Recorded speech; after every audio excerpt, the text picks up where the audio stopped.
When you learn to overcome sales objections, you can more easily close sales, grow your customer base, and earn more revenue. We've closed thousands of sales, and we've learned some great ways to overcome objections through the process. Now we're going to share some of our tips with you.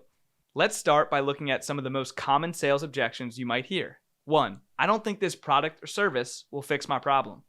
A lot of potential clients will question whether your product or service can really help them. They might not feel like your business has what it takes to fix the problem they're having. Your job, of course, is to convince them that it does. You can do that by going over exactly what their problem is and what is required to fix it. Then you can explain how your product or service meets all of those requirements. 2. Your product or service is too expensive. You won't always be able to overcome this objection. Sometimes people just won't be able to afford your products or services. Having said that, you can still try to get past it by convincing people that your product or service is worth the investment. For example, if you're selling to businesses, you can try to show them how your offerings will help make them more money in the long run, focusing on the ROI rather than the initial cost. 3. I don't need this product or service right now. Some potential customers might deny that they even need your product or service to begin with. Your business offers the solution to a specific problem, but some people might deny even having that problem. The best approach in this case is to show them why they do have that problem. Paint a picture of what their situation will look like without your product or service, and then show them what it would look like with your product or service. 4. I'm not sure I can trust you to deliver the results I need. Some of the people you talk to might not think you have the capability to get the job done. They might agree that they have a problem and that your services can theoretically fix that problem, but they might not simply trust you to get the job done right. In this scenario, you want to focus on convincing them that your company is competent and trustworthy. Show them the past results you've driven. Pull out reviews and testimonials from your clients. Talk about how many years of experience you have. If you can convince them that you have what it takes, you may change their minds. Now that we've gone over some of the most common types of objections, let's move on to some more general tips on how to overcome sales objections.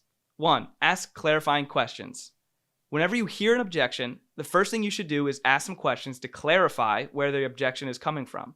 What's got them worried? Is it based on a previous bad experience? Did they read a bad review? Knowing the answer to those questions can help you address the objection in a way that satisfies the prospect. For example, if they're concerned about a bad review they saw, maybe you can have them show you that review and then you can address the negative feedback they read directly. 2. Focus on the positives. Once you directly address the objection itself, an additional step you can take is try shifting the conversation back to the positives of working with you. Don't dwell too long on the negatives. Ask the prospects things like, what do you think you could gain by partnering with us? Now, let me clarify. I'm not saying you should try and change the subject whenever someone brings up an objection. Dancing around objections won't help. You should definitely address the objection head on. It's just that after you do that, you should try returning the conversation to a more positive track. 3. Ask what might remove the objection.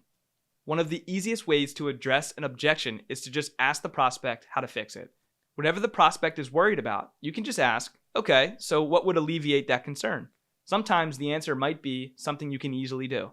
Even when it's not something you can easily resolve, like if they ask you to lower the price, you at least have a better idea of what they're worried about and what it would take to fix it. In that price example, even if you can't change the cost, you can still try and explain why your product or service is worth that cost.